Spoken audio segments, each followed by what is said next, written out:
When I asked for more time and more budget, I immediately got eyebrows being raised and asking me, well, why do you need it? How can we do this? It's not possible. I then had to explain and show the effect it had on my small group. The higher up you go, the more interested they're in results. If you can show that and prove that, they're willing to take the risk.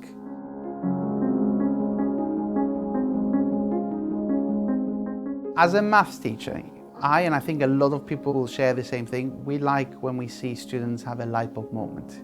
That's when they understand, that's when something clicks. You don't have to even ask, do you understand this? You just know they do, and you just see them smile at that point, and then suddenly maths becomes fun. And they use the word fun. That for me is the biggest driver. I really value technology in my classroom, whether that's through graphic calculators, laptops, interactive projectors or whiteboards that we have.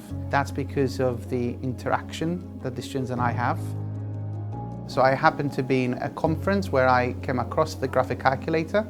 I then decided to just get one or two to investigate with it, and I chose some students who were middle ability, that their targets wouldn't allow them to reach A level. We were very impressed with our results from using the graphic calculators. We've seen that on individual basis, so certain individuals who would not have met those targets, but actually exceeded any expectations, and then our whole class as well. And then once we've implemented across the whole department, our overall A-level results improved as well. I'm not saying this is necessarily just because of the graphic calculator, but it's the time that we've spent discussing the maths, the change of questioning, which then helped improve our own teaching as well, or kind of reminded us of what's important and not just chase the exams.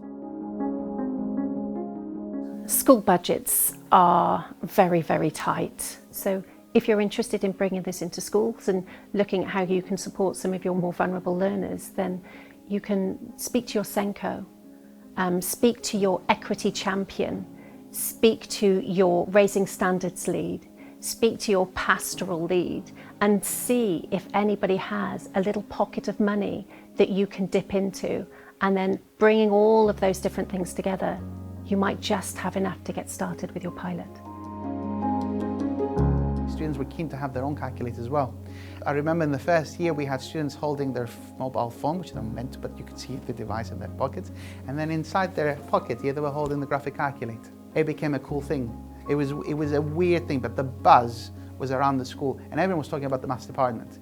And that really pleased the higher up, the SLT as well, because they could see the students being engaged. That's always one of the focus, how to drive the attitudes towards learning. And I think that initial buzz helped because they saw the investment in them. They felt that people cared, they saw that, like that, and that was important. So having the team working together and having it slowly build towards that, everyone in the team was talking about it. They got the students to talk about this, therefore then the SLT and the rest of the school saw that as well.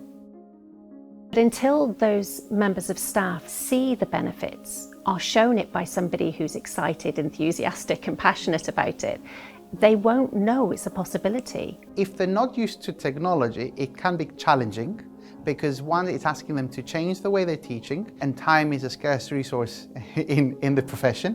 One thing that we've done was have a buddy system, but also planning triads. So split the team into groups. We chose a specific topic that can be covered in different year groups as well. And then from that, we started experimenting with it and planning together.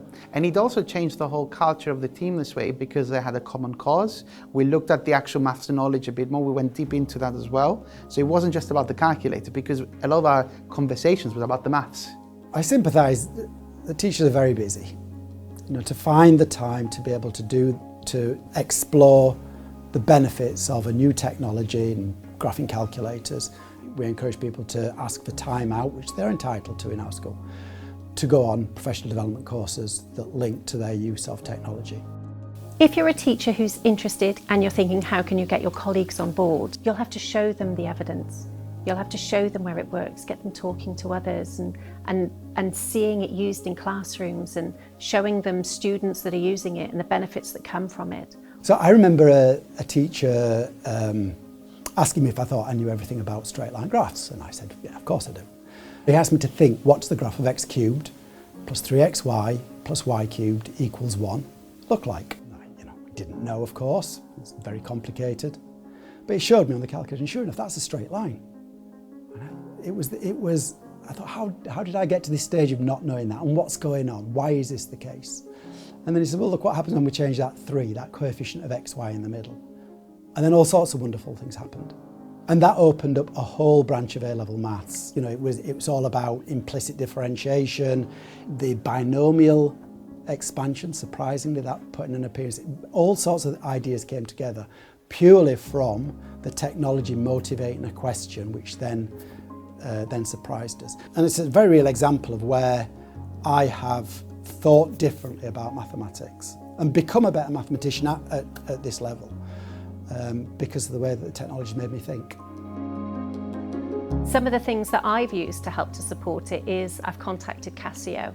I've organised to have, when I rolled it out first time, I've organised to have one of their trainers come to my school and do some training with staff. And actually for that one, because we were rolling it out with students, I had my sixth formers come along to it as well. So we were learning together and they could be ambassadors, and it helped that ripple effect to go out. But I suppose in answer to that then, you have to have the devices to begin with to be able to have that training. Casio have loan sets as well that can help give you that starting point. Talk to them about what it is you want to try and do, and the majority of the time they have something there already, or it gives them an idea for something that they haven't yet considered but they can look at supporting you with.